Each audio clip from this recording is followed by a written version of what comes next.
I just heard a ton of shots. I mean, people started running inside a Paradigm, even in the office where I was. I mean, I can't even count how many shots it was, but it was quite a few people running. I mean, unfortunately, people laid out on the sidewalk. People trying to resuscitate. Breaking first at 5, chaos in Alabama's capital city. 2 people are dead and 12 others are injured after a mass shooting just before midnight last night in Montgomery. Good evening, I'm Megan Scarano. It was a violent weekend across Alabama, from Montgomery to Tuscaloosa to Pelham. We start first with the mass shooting overnight in Montgomery. A 17-year-old boy and a 43-year-old woman are now dead after a shootout between 2 groups. This happened about a mile from Alabama's state capitol. 5 victims have life-threatening injuries. The youngest victim was just 16 years old. Police believe one person was targeted before gunfire was exchanged. Then several other people in the crowd pulled out their guns and started firing shots. The motive is still unclear in this investigation. My personal opinion is this was very, very much preventable because individuals who pulled the trigger are responsible for this. They carried those weapons into this crowd. And at any time, they could have walked away from this or walked away from whatever was happening, but they did not. And a bullet, once fired, does not come back. Police say several weapons have been recovered. Montgomery Mayor Stephen Reed says this kind of violence is unacceptable. Stupid people do stupid stuff that costs people's lives. We're not going to keep doing that. If they're reckless and they're dangerous, they don't need to be on the streets. They need to be somewhere where it doesn't matter what they do, what they think about themselves, because they should not have that impact on others. And so whatever that cost is, so be it. Crime Stoppers Mayor Reed and Montgomery City Council President are now offering a combined $50,000 reward for any information that leads to an arrest. I mean, I was in the office when everything happened, but I just heard a ton of shots. I mean, people started running inside a Paradigm, even in the office where I was. I mean, I can't even count how many shots it was, but it was quite a few people running. I mean, unfortunately, people laid out on the sidewalk. People trying to resuscitate. This is not acceptable. This is not normal. And we will not rest until we put the people involved in jail. Thank you for coming here for the work you're doing to cover all the things that have been taking place in our city. I want to thank our City Council President, Cece Calhoun, Councilor Beard, Councilor Zemansky, County Commissioner Costanza, I see Sheriff Cunningham. Sorry about that, Sheriff, my contacts are, I thought that was you. But thank you for being here. That means a lot. I appreciate that. We want to thank everybody that's been helping us. Our partners with LEA, ATF, FBI, all of our federal partners, Capitol Police, everybody that's been involved. And certainly we want to thank the community for what they have been sharing with us and letting us know since these unfortunate circumstances. I just want to be very brief, and I'll turn it over to Chief Gray Boys, and we'll open up for any questions that you may have. Last night's incident was unfortunate, but it was certainly avoidable.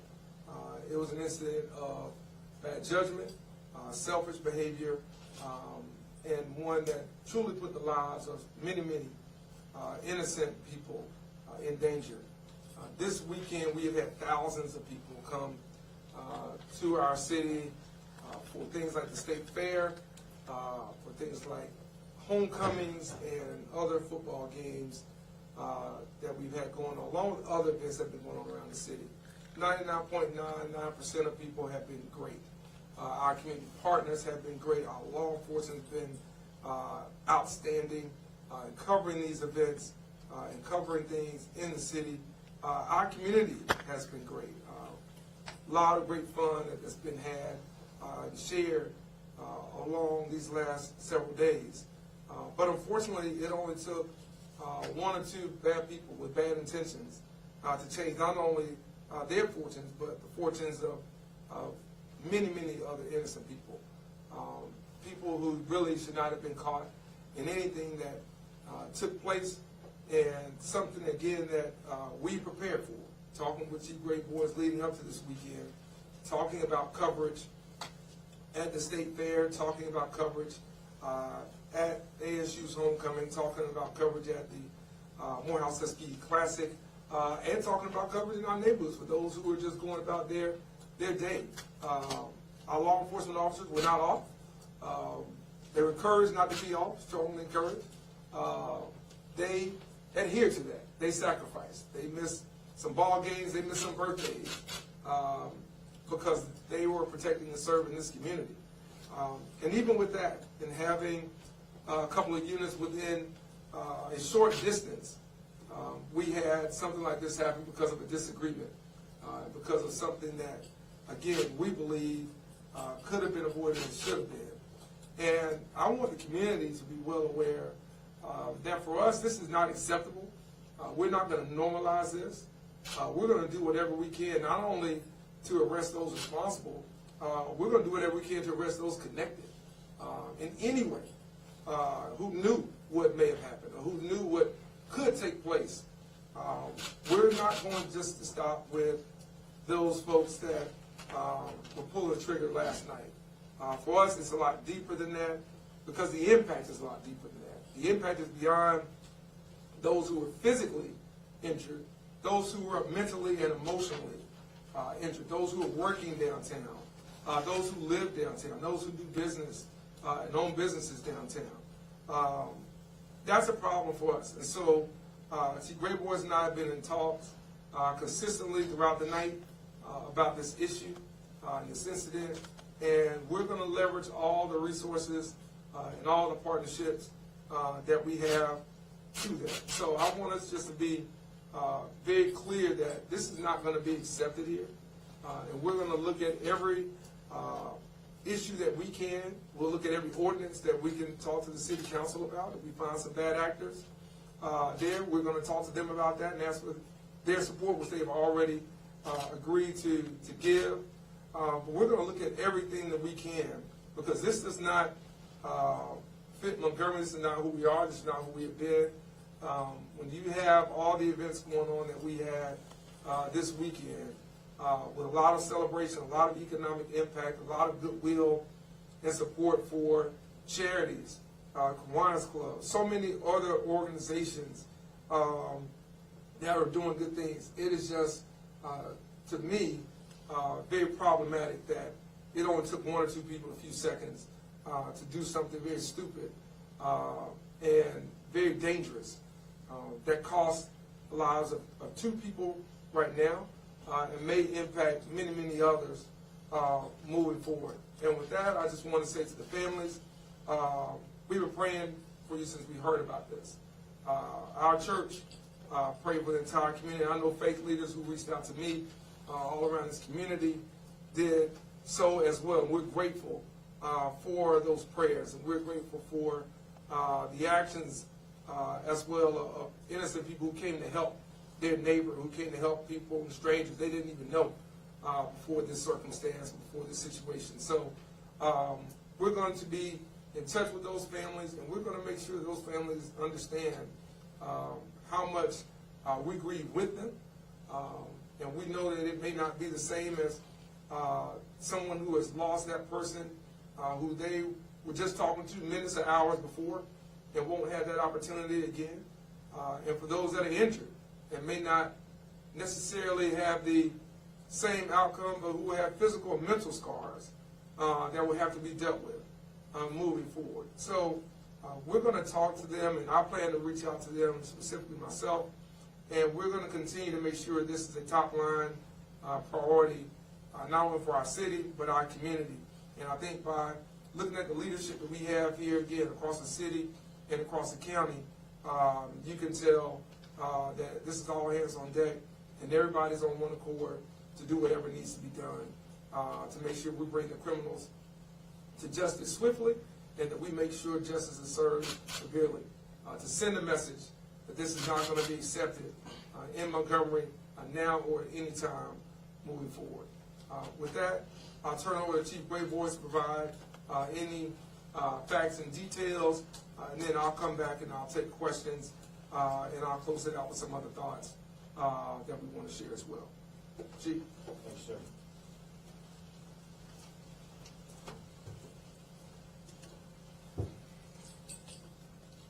I'm collecting my thoughts right now because of how angry I am.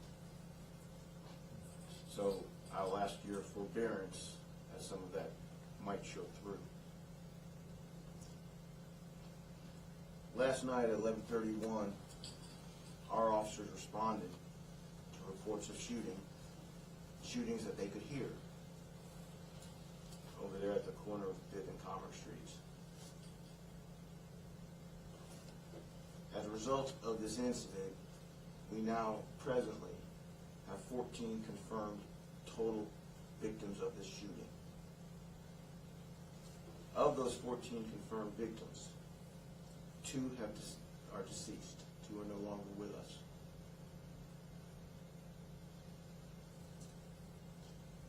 17-year-old Jeremiah Morris is unfortunately no longer with us. 43-year-old Shalonda Williams is no longer with us, both deceased from this incident. And of course, as I stated, there was 14 total victims. These 2 were among them. So of course, my feelings of anger and my heart is out there for their families. 5 of the victims have now life-threatening injuries. That's where we are presently. 5 have life-threatening injuries.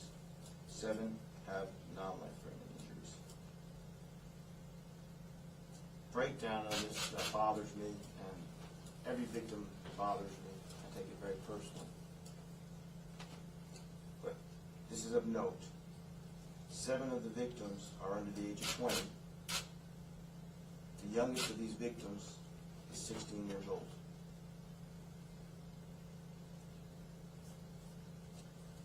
We know there are multiple calibers of ammunition used in this incident. We recovered multiple shell casings from multiple different weapons. We also recovered multiple weapons from the scene of this incident. We know that at least 2 of the victims, 2 of these 14 people, were armed in this incident.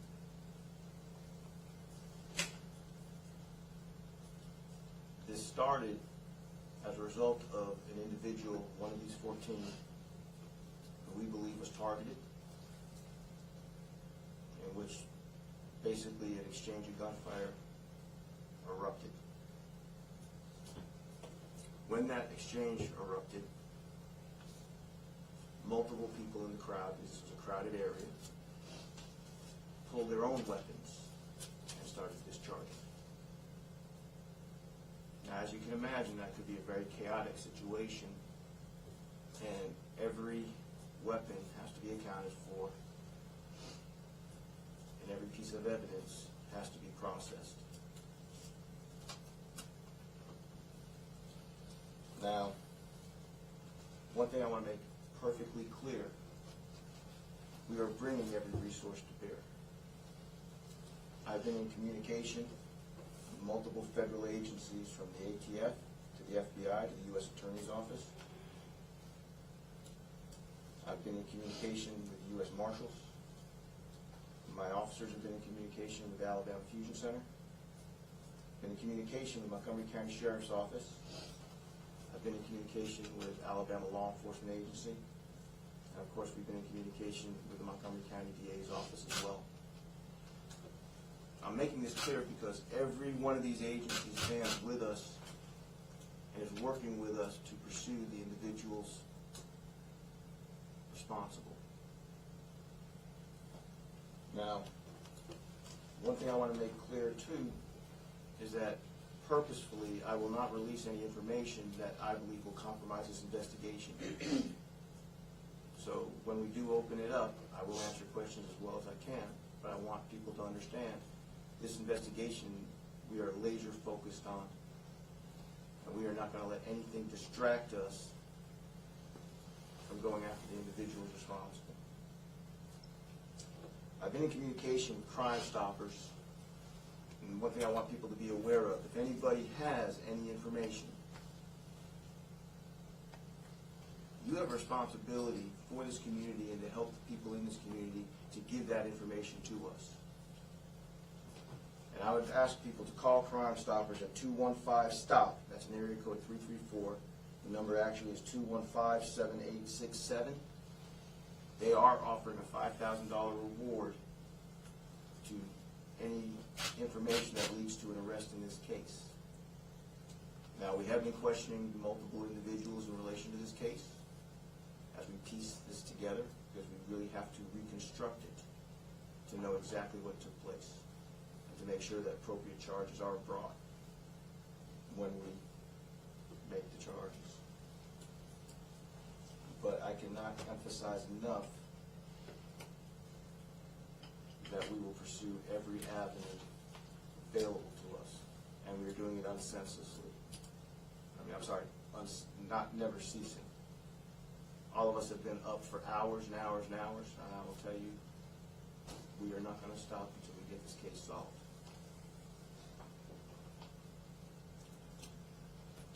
If anybody has any video information or videos they believe that they have taken that will help us in this investigation, I'm going to give you all an email address. It's spelled starcenter@montgomeryal.gov.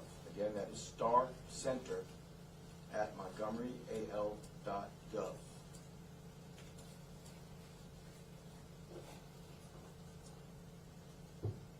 My personal opinion is this was very, very much preventable, because individuals who pulled the trigger are responsible for this. They carried those weapons into this crowd, and at any time they could have walked away from this or walked away from whatever was happening, but they did not. And a bullet, once fired, does not come back. Montgomery's a good town, full of fighters, full of good people. We will not tolerate this. And I'll guarantee you that. Thank you.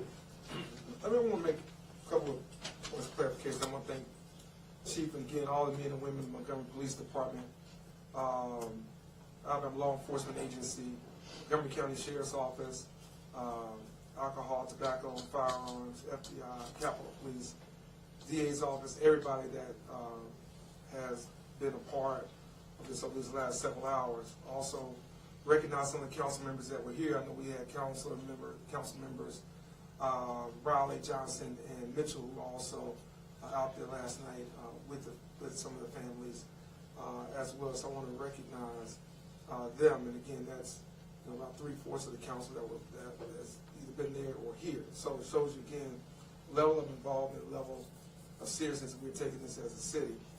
But I do want to make a couple of points of clarification I've seen in some early reporting. This was in no way related to the events that were happening in the city. It was not related to Alabama State University's homecoming. I went to Alabama State University's homecoming. Had an opportunity to meet with community members, leaders, alumni, fans, as well as the president and his staff, and board of trustee leaders. Great event, fantastic for the city, and again, very few problems were had there.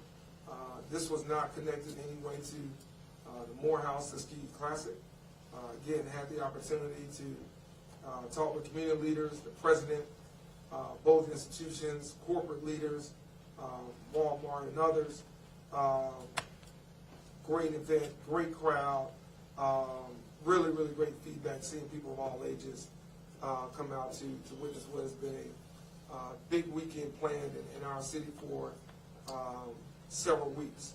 So I want to be clear that where this happened was not a sanctioned party or gathering by any of those entities, be it the HBCU Classic Weekend or Alabama State University's homecoming or Morehouse Tuskegee's homecoming whatsoever.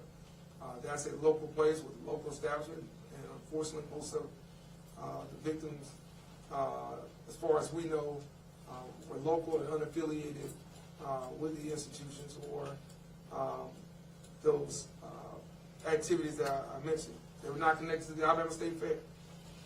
So, again, a lot of people out there, a lot of preparation, a lot of work, a lot of sacrifice on behalf of dedicated law enforcement professionals. Nothing out of the ordinary there. So I want to stress that, because I think sometimes there's a lot of things out there, in particular on social media, that potentially people try to craft and play detective. We've got great detectives here and throughout who are already on this, and I just want to make sure that's clear so as not to besmirch any of those organizations that were doing so much and have done so much to bring people here to our city. Second thing I want to say is that when you have people who are willing to draw down in a crowded area, that's reckless and dangerous enough. When you have people who are willing to do that with police officers in plain sight within short distance, I'm not sure if those people can be reacclimated to our society. I'm not sure that they can be productive citizens in our society. If you're that determined to try to take someone's life at the expense of others, I'm not sure those are people that we can allow back into our society, because the risk is just too great. And I want to thank again our law enforcement professionals and everybody who helped us identify some suspects, who helped us identify and apprehend some people who were close by, some people who had guns on them. Now, we just have to be determined whether or not those guns were connected to this crime, but certainly had guns on them. And we're going to find others. But when people are that reckless when it comes to human life, that's a problem. And that's a problem that's going to be a lot deeper than what we'll talk about, at least here today. But it's something that I think we have to talk about as a community. We have to have some tough conversations around that. Who wants to be saved and who can be saved? Not everybody wants to be saved. And we have to find out who those people are. And we have to take things in our perspective to be proactive to protect this community. There's too many good people here working hard, doing great things to help this community prosper and move forward, for it to be just set on fire by people who are just committed to destruction and committed to bringing about physical harm regardless of who it comes to, because of their short-sighted emotions and how they deal with conflict and how they deal with disagreements. Conflict and disagreements are as old as mankind. How we deal with them is the only thing that's changed. And so it used to be a time when there was a disagreement, might be a fist fight. I'm born and raised in Montgomery. I've seen plenty of them. And it was that. And now we're in this place where you don't do that because everybody feels like they have to have a gun. Everybody feels like this is a wild, wild west. And so you lose innocent people over something very simple that could be worked out, that even maybe without pushing and shoving, could be de-escalated. And we have what we have now, innocent people who are harmed and many more who are impacted. So I just wanted to mention that. And then finally, I want to say this: $5,000 isn't enough to bring the cowards to justice. I put $20,000 on that, and we're going to make that $25,000. Maybe 50. We had another $25,000 from our city council president, from the council that's here. Thank you. Thank all of you. And this shouldn't be about reward money.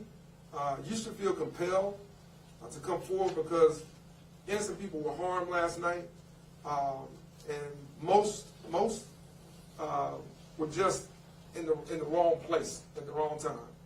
Could have been any one of us. I was just out of town the weekend before. No different. And we got to make sure that, again, we don't accept this. And so I thank our city council for just doing that. But $50,000 is what we're going to be right now. And we want those who know to come forward. Not because you want the money, because you know it's what's right. And you know it's the right thing to do for people who should not have been in this situation, that have been harmed by it. And more importantly, to remove the people who were behind us. And I want to be very, very clear. We're going to see this all the way through. And if there's legislation we need to change, then we'll change legislation. If there are things we need to change in the bail and bonds laws, then we'll change the bail and bonds laws. But we're not going to just sit here and do the same thing over and over and over again. We're not going to do that. That's not fair to the victims. It's not fair to the families. It's not fair to this community. We're just not going to do that. So if we have to tighten things up, if we have to take a different position, then so be it. We'll do that. But dangerous criminals and people who are this reckless with human life don't deserve to be free. They don't deserve to walk our streets. That's not anything you are promised. That's something that is an opportunity, is a blessing. And if you can't do that, then you don't need to be on our streets, period. So with that, I'll open up for any questions you may have for myself, Chief Grayboys, and we'll take them from there. Chief, Marty Roney, Montgomery Advertiser, could you verify the name spellings of the deceased victims, please? Sorry. Certainly, sir. Jeremiah Morse is, from the spelling I have at present, Jeremiah, last name Morris. Yes, sir. And the other victim is Shalonda Williams, spelled Shalanda, last name Williams. Are they both Montgomery residents? At present, we believe so.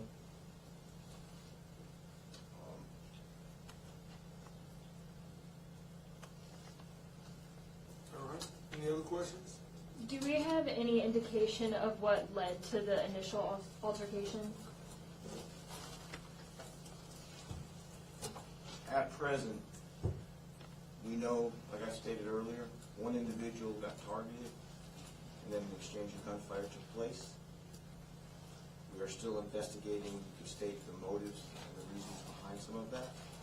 We do have leads coming in, though, that are helping us shape that, but I can't say further than that, because like I stated before, I'm not going to compromise anything, because this is going to be a very complex investigation with multiple suspects when we finish it up. How many officers were working in the downtown area last night? I would have to refer to my worksheets, but I know that we had at least 5 within close proximity to this case. When you say close proximity, I mean 50 feet? I'm talking within, like, running distance. Okay, but like I stated, I would have to check if you want an exact number, but I can talk about the folks who responded to it and how fast they did, and they were very fast on that. When the mayor said that there was an officer not 50 feet away, he was right.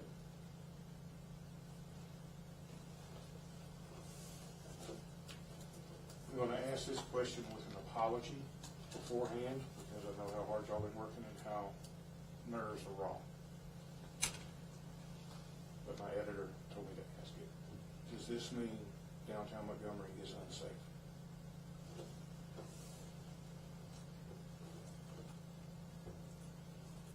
Can I answer that first? You can shut off. Let me say this. You know, I think when you get in a car accident, you say driving is unsafe. You know, I don't think that downtown Montgomery is unsafe. Let me be very clear about that. I think we have some reckless and careless people who did something very stupid last night that cost 2 people their lives and multiple people impacts on their lives from now until. I think the investment in technology that we have increased just over the last several months has proved beneficial. I think our police department, Chief Grayboy's outreach with the Downtown Business Association has been productive. I think our conversations with major stakeholders in that area, whether it's the State Capitol Police, whether it's those that assist with the retirement systems of Alabama's buildings, as well as our entrepreneurs and small business owners. There's been a great, great collaboration, teamwork, and effectiveness there. The fact that we are having discussions right now at our city council about investing hundreds of millions of dollars to further grow downtown through tourism and things that benefit our city overall, I think is an indication that we believe downtown is safe. And again, I'll go back to what I said before. You had thousands of people who were downtown. We had the investiture of Dr. Anthony Lee over at Huntington on Friday. I mean, just a great, I mean, you couldn't really ask to me for a better weekend weather and activity involved to see people from all around coming through our city and coming through these spaces for different reasons at different times. What we had were some individuals who decided that they were going to put innocent lives at risk because of whatever issues or whatever disagreements or whatever conflicts they had. And I don't think it would have mattered if it was on 1600 Pennsylvania Avenue or it was on the steps of the Capitol. I think that was going to happen. And what we have to do is we have to make sure that from our standpoint, we send a strong message, a direct message, that this is not acceptable. And if you do it in our city, you're going to pay a heavy price. And you're going to pay a heavy price, and the public's going to be aware of it. And if it means making sure that there's a public example made of the people that are behind this, so be it. You just heard the city council match what we just said as it relates to this reward. This should not be about that, as I said a second ago. But if that's what it takes to bring these people to justice, if it takes, again, us advocating to our judges, it takes advocating to our legislature about some laws that need to be changed about repeat violent offenders, even if it's just in Montgomery County, then we'll do whatever we have to do. So I don't think that's an indication on downtown. I think it's an indication on the individuals who are responsible for this. This is not about the location. This is about the people involved. And this is about the recklessness and the decisions they made that have impacted many, many other people beyond themselves. And they have to be held accountable for that. And we're going to do everything in our power to make sure they're held accountable to it and to make sure other people understand just what that accountability costs. All right? Because if you take 2 lives here and you impact as many as they have, again, it wouldn't matter if it was around the corner from my house. The same thing should apply. That you ought to have a level of respect and dignity for human life. That's what being in a civilized society demands. And if you can't be in a civilized society, you don't need to be on our streets, period. And so this is not about downtown. It's about the individuals combined. Chief Grayboy and I talked about technology from drones to cameras leading up to this. And again, by and large, across the board, our partners in law enforcement, our community has responded very, very well. Couldn't be more proud of how this community embraced everything that was going on here, all at one time. Men and women in Montgomery Police Department, outstanding job. All of our partners in law enforcement, outstanding. And again, if you got people that are from here to down this hall, and they're willing to do something, I don't know there's anything a drone or camera or any other amount of men and women are going to do. But I also think that will help us close this case very swiftly. And I think the community's partnership and the community's interest in it will help as well. We've got a lot of great feedback, a lot of offers of support. And those are people who don't necessarily come downtown all the time. And they don't necessarily stay out past 9 or 10 o'clock. But they know this is their community. And they have pride in their community. They want to make sure that we don't let some people disrupt and destroy some of the things that too many people have put a lot of time and effort and energy in doing. So I want to respond to that question because, again, I think it's very, very important for us to understand when we partner with our city, when we partner with our county, and our business owners and our faith leaders and grassroots leaders here, it's to serve everybody. wherever part of town that may be. And unfortunately, sometimes people with bad intentions tend to go where innocent people are. But they have to pay a price. They have to pay a heavy price. And they have to pay it swiftly. And we need to make sure that they do that, whatever the cost. And if $50,000 doesn't get it, we'll go out and we'll get some more. But we're going to find the people who are behind this, and I promise you, there will be some changes. There will be some changes because this is going to be an example for some people. We're not going to keep coming back here having these press conferences because stupid people do stupid stuff that costs people's lives. We're not going to keep doing that. If they're reckless and they're dangerous, they don't need to be on the streets. They need to be somewhere where it doesn't matter what they do, what they think about themselves, because they should not have that impact on others. And so whatever that cost is, so be it. To follow up on that question, is it responsible for the city of Montgomery to continue to bring thousands of people in when, even though these weren't related, it wasn't related to anything, you still had a Ferris wheel right around the block from where this happened? Yeah. And we have low numbers of police officers. They're doing the best they can. I understand that. But 5 officers, you know, for an area that large, it seems like a low number. I mean, do we need to not bring events like this into the city until we have more officers?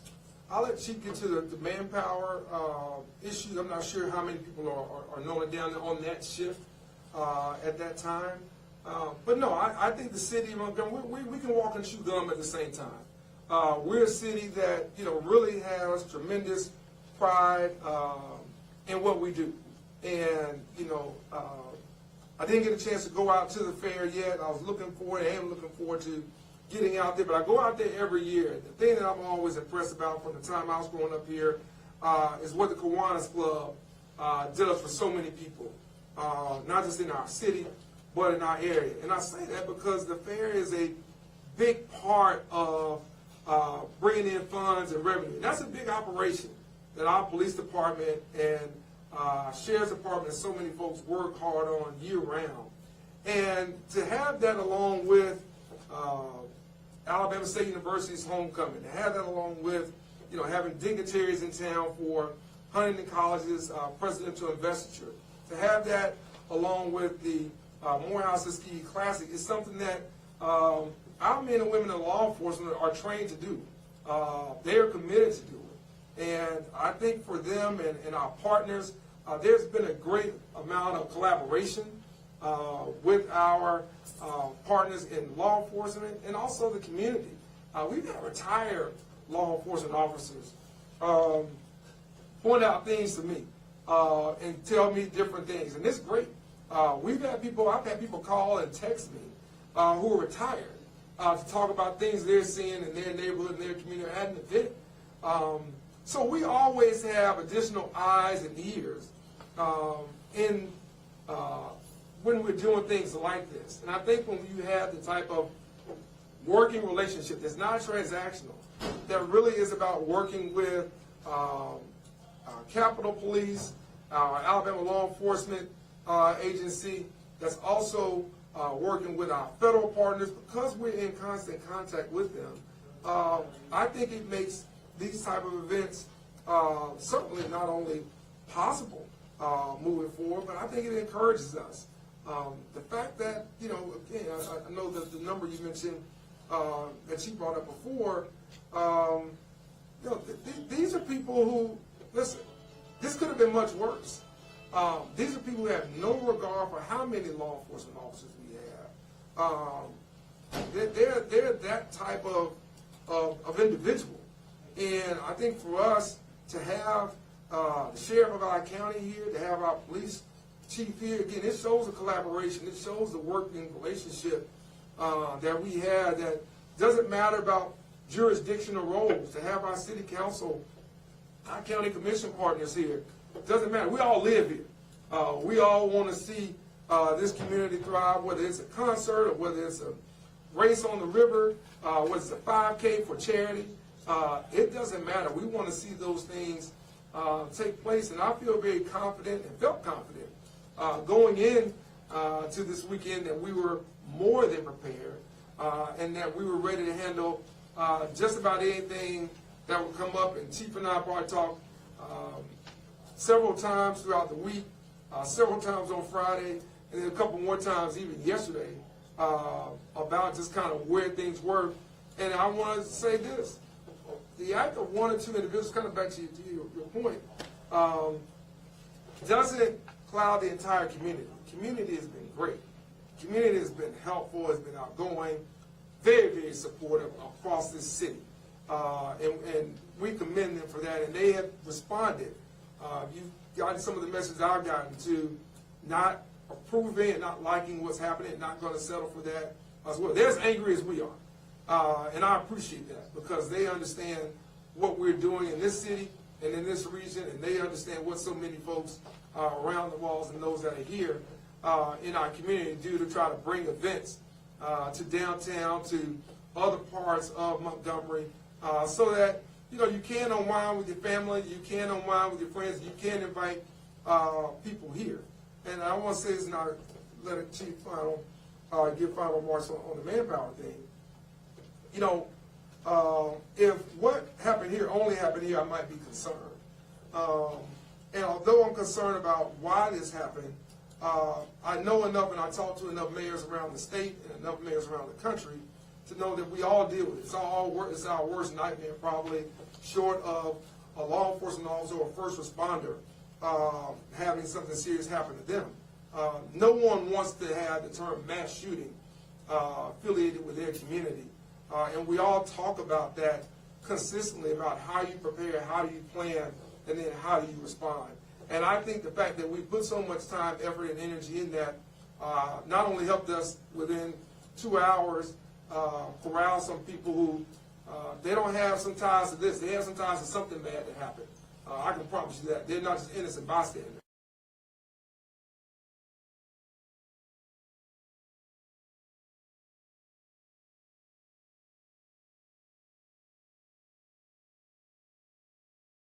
Because of that planning, preparation, and response. So I think we're more than capable of being able to handle events like this and others. We've done it with Buckmasters. We do it with the Salute the Veterans Bowl. We do it with concerts. We do it with other events here all the time with the help of everybody that's in this room. And I'm proud to be able to work with all of them in various capacities to get those things done. We'll continue to do that. We aren't going to let one or two bad apples spoil the bunch. We're going to find those that are rotten, and we will get them the hell out of here. I'd like to address something here, and I want to clarify. When I was stating that there were 5 within, you could say, walking distance, that number did not include the folks who also responded in their vehicles. As the mayor just alluded, we had one officer who was so quick on the scene, he was transporting a victim before, you could say, even the ambulances got there. The response was so quick, okay, we were taking people into investigative, you could say, custody, a short distance away. Okay, while I can't tell you how fast I got here, I know I got here pretty fast. This response of our units and our officers, this was not a manpower issue. We had plenty of manpower. We had darn Aaliyah out there, ATF, other federal partners, Sheriff's Department. I mean, we had a huge response on this, and a very quick response. But something you got to understand with these types of situations, when you know how fast a magazine can be emptied out of a handgun, an automatic handgun, that incident might have only taken less than 60 seconds. So this was an issue, and one thing I think we all have to be aware of, and I think we don't need anybody misinforming the public, this is an issue of the individuals who pull those triggers. They pull those triggers. They hurt those people. That's who's at fault in this, and that's who we're going after. And we can't let, as a community, as a police department, as law enforcement officers, we cannot let anything sway us or distract us from that purpose. Our response on this was very timely, and we brought a lot of force to bear.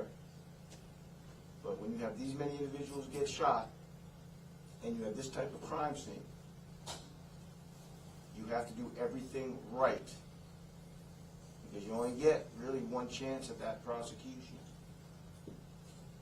and we are going to do everything we can. And we are thankful to all of the law enforcement partners who showed up last night, who are showing up today, and who are helping us, because we are utilizing, like I stated, every resource.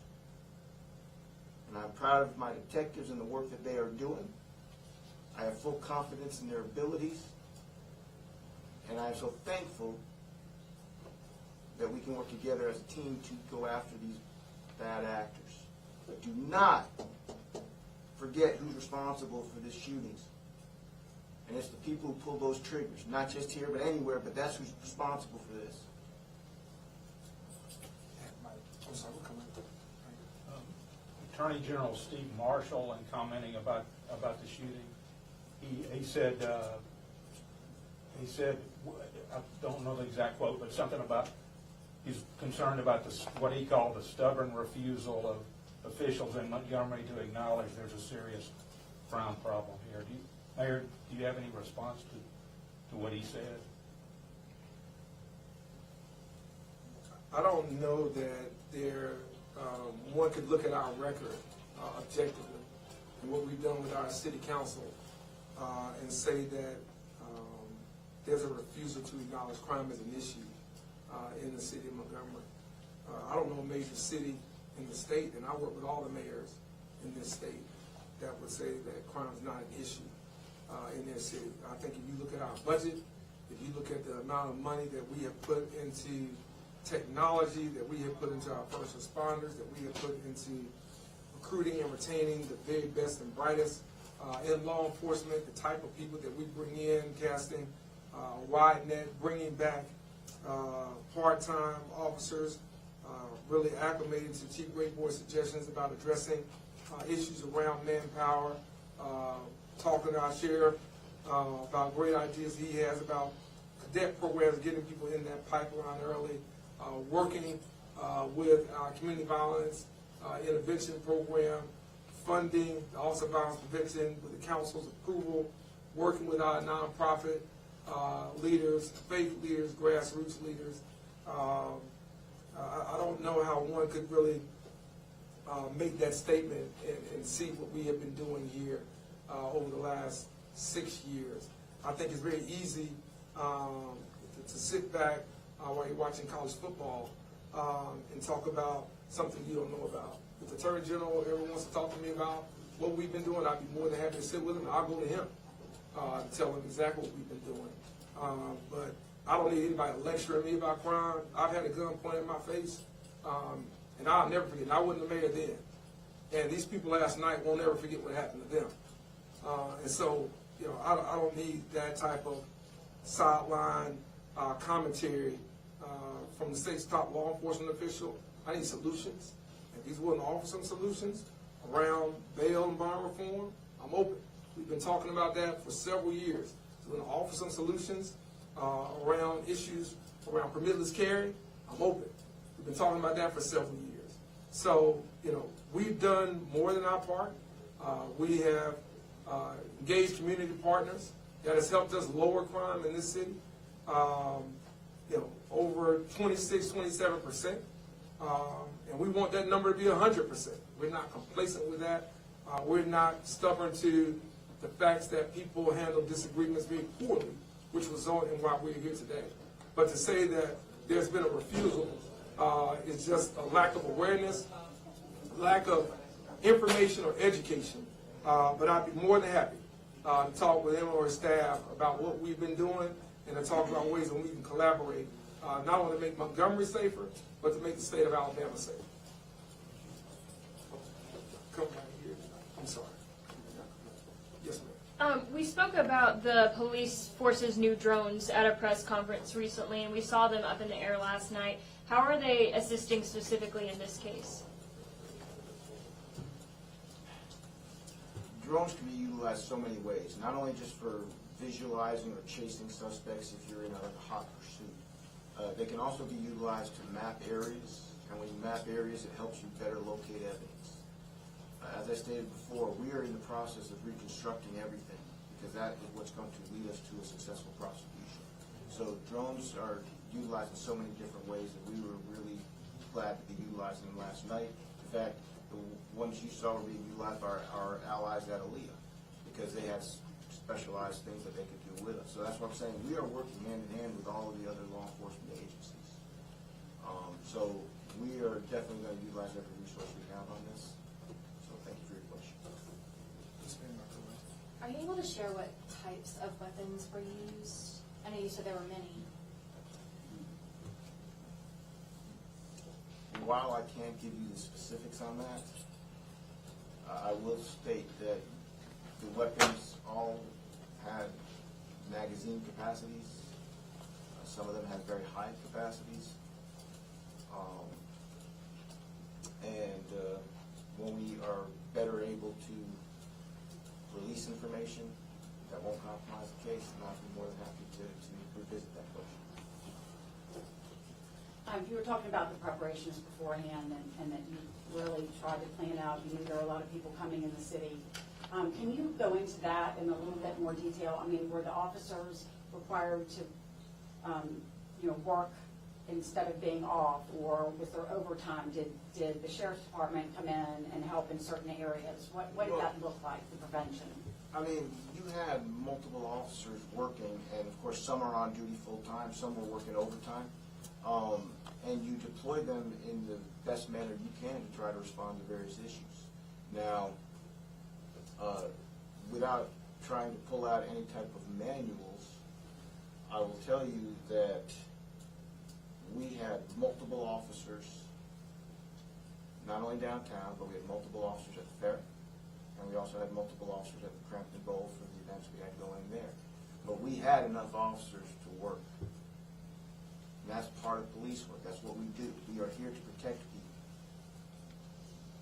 And so when we have events, we're going to make sure that we have the officers we need. We use both on duty, off duty. And at the same time, we're also making sure that we have officers who are out roaming the streets to answer calls and do all of those. So when we were responding with folks who were working downtown, that's on top of the officers who just regularly patrol that area. So we had multiple officers to respond to that. And like I stated, our law enforcement colleagues were also responding to assist us in this particular incident. Can you just give us the current homicide number, too? Current homicide after last night is at 52 for this year. And how many death investigations?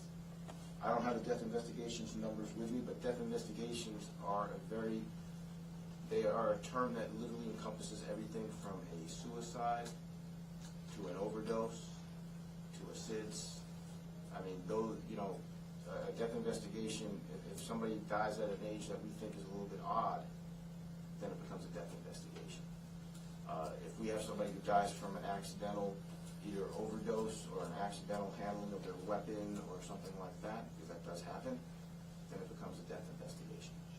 So to give you those exact numbers, I would have to go to get them, but you need to understand, those numbers are a huge category that includes a lot of issues and a lot of incidents you can state.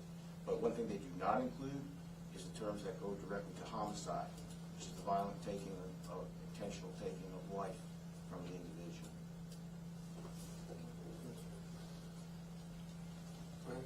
Are there any mental health resources you can recommend for those who may be affected by this incident? Yeah, I'm glad you asked that question. The Office of Violence Prevention will be having a trauma center set up at Sheridan Heights, North Montgomery Community Center from 1 to 3. That's in Counselor Marche Johnson's district in North Montgomery. And upon talking to them, we also talked about extending and funding the trauma support that will be needed beyond that. So the Office of Violence Prevention will have that today from 1 to 4 in Sheridan Heights for those impacted by this. But we will be extending funding for mental health professionals to assist in this very role. And that includes obviously people who were directly impacted, but those who may have been indirectly impacted, and our men and women in uniform as well. Chief, I didn't realize we got individuals that we were questioning. Do you have any suspect descriptions you can give out? At present, we're not giving out a suspect description because We are basically dealing with everything we have here. We are going over multiple videos. We are going over a whole bunch of information right now that we're collating and working with our partners. And that at present is all I'm going to say, because like I stated, we are not going to compromise this investigation. I know you said multiple people pull weapons. Can you say how many of the people who were, the 14 who were shot, were bystanders? I'm not going to break that down yet, because as we review all of our evidence and as we review all the video, now just so you have an idea, I mean, the amount of video camera coverage downtown is immense. And we are pulling all of that, and we're going over with a fine-tooth comb. And that's just one portion of the video that we're going over. If you noticed earlier, I gave out the address of Star Center at montgomeryal.gov, because we are also getting video footage from various individuals who were out there last night. We're also basically working with our partners to scour the internet for people who've posted and put things on there.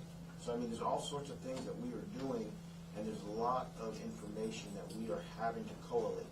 When you have an event with 14 total casualties like this, you have a lot of information to go over, and sometimes it takes a lot of effort, manpower, and sometimes time to get it all put together so you can make the proper charges against the proper people. You say casualties, victims, right? Yes, it's 14 victims. Yes, and I think this is going to be our last two that we'll wrap up. I think I saw your hand. Yes, I just didn't know if this point number though. So nationally, there have been cities where the president has wanted to bring the National Guard in. Is this a case? Do you feel like that this would be warranted because of the situations that keep coming up in the city? Well, I don't think we've had situations that keep coming up in the city. Again, I said our crime is down across the board. When you look at our overall numbers, we want to continue to see the homicide number reduced. That's the one that the chief and I probably go back and forth on day in and day out. As we were talking about last night in the middle of the street, you know, how do you prevent these homicides when so many of them, obviously not in this case, are issues where people know one another, have some interactions with one another. Our men and women and our community members are doing a great job at helping us with conflict resolution and de-escalation of issues. I hate to say this, but we probably talk about this issue more than any other. I mean, it probably dominates the conversations that we have as elected officials. I mean, probably more than schools, healthcare, jobs. I mean, you know, we're talking paving roads. I mean, we're talking about this all of the time. So, you know, I think for us, you know, it's important to recognize that the stats aren't just the stats when we want them to be. The stats are, the data is the data. And the data says that our numbers are going down, our non-fatal shootings have been going down, our robberies and Part 1 crimes going down. So overall, we've been doing well as a community. I think that's very, very important to clear up. I don't just pick and choose the numbers that I like. I'm an analytical person. I want whatever the numbers say they are, good, bad, and different. But the homicide numbers are troubling because we have not seen, probably since the second quarter, that type of reduction that we've been seeing across the board. But then when you drill down into the circumstances after the arrest, you start getting some of the preliminary evidence, the stories start to change. The stories start to kind of become a little bit clearer and why things happen. Justifiable? No, I don't think a homicide is ever justifiable. But you start to understand a little bit more that overwhelmingly more of these things, most of these things are not random. It's not like somebody trying to, you know, break in your car or whatever to steal your phone. And we've seen those numbers go down. So our men and women in Montgomery Police Department are doing a fantastic job. Again, working along with the sheriff and all of our partners, sheriff's department and all of our partners in doing this. Our citizens are doing a great job with their Ring doorbells and other video that they have from their homes helps us tremendously. People giving us tips in the neighborhood. helps us tremendously. And they've been active. Our neighborhood associations, helpful. Really, really across the board. So I think it's important not to conflate the two. As it relates to, conversations about militarizing our streets, I'm firmly against that 100%. That's not the place for our National Guard. We have men and women, who serve in that National Guard, who work with the city, work at the city. That's not the place for it. The place is with local law enforcement who understand what to do and when to do it and how to do it. And we believe that obviously what we've been doing has been working. There's certainly more work to do. That's why we invested more money in this recent budget for increased technology, for other crime initiatives. You saw downtown we had barricades and other things. That's a change. We're adapting to where we are right now. Whether somebody who wants to get on the sidewalk as a lone wolf and drive down the sidewalk and try to kill people there, or if it's somebody who wants to pull a gun in a crowded area, we're adapting and trying to be preventative in what we do. But I don't think the answer to our challenges is a National Guard. I don't think that's the best use of our federal manpower, of those men and women who serve in the National Guard, who we respect a lot and we've worked with quite a bit with the city of Montgomery. I think our law enforcement professionals can handle that, along with our community leaders and other initiatives we have going that are already showing progress in that area. So I think those things are very important to distinguish between what perception may be out there and what narrative some may want to drive versus what the data shows, and then how we deal with things as it relates to making our city safer and making it better for each and every person who lives and works and visits here. I think I saw one other question that I'll let you all get back to. The 12 injured, is it just 12 people with a gunshot wound, or does that also encapsulate the people who were injured, in the chaos that ensued afterwards? The 14 confirmed people who were shot Okay. were shot. Okay. Now, as I broke down earlier, we have 2 who are deceased, and we have 12 who are injured. Who, of course, some with life-threatening and some with non-life-threatening injuries. All right. Listen, thank you all so much for your time and your work on this. We'll continue to keep you updated. Please let us know. Information Officer and Miguel, our communications director with the City of Montgomery, please don't hesitate to let us know if you have any questions, but we will keep you apprised of this situation. And we want to make sure we do that on the public, so please be sure we don't come right back with a formal news conference. Check out social media. We'll be pushing out as much information as we can so that people can separate fact from fiction, and they'll know exactly what's going on as we know it. And finally, I just want to say this. As the mayor of this city, I want to give my prayers to those victims and their families. It's a tragedy that should not have happened. To all those friends, neighbors, church members, co-workers, and others, we're sorry about this, but more importantly, we're going to get to the bottom of it. And we're going to do everything we can. And if what we are doing doesn't get us where we want to go in the next 24 to 48 hours, we'll do something different. But we're going to continue to do whatever we have to do to bring those responsible to justice and make sure that justice is served severely. Thank you.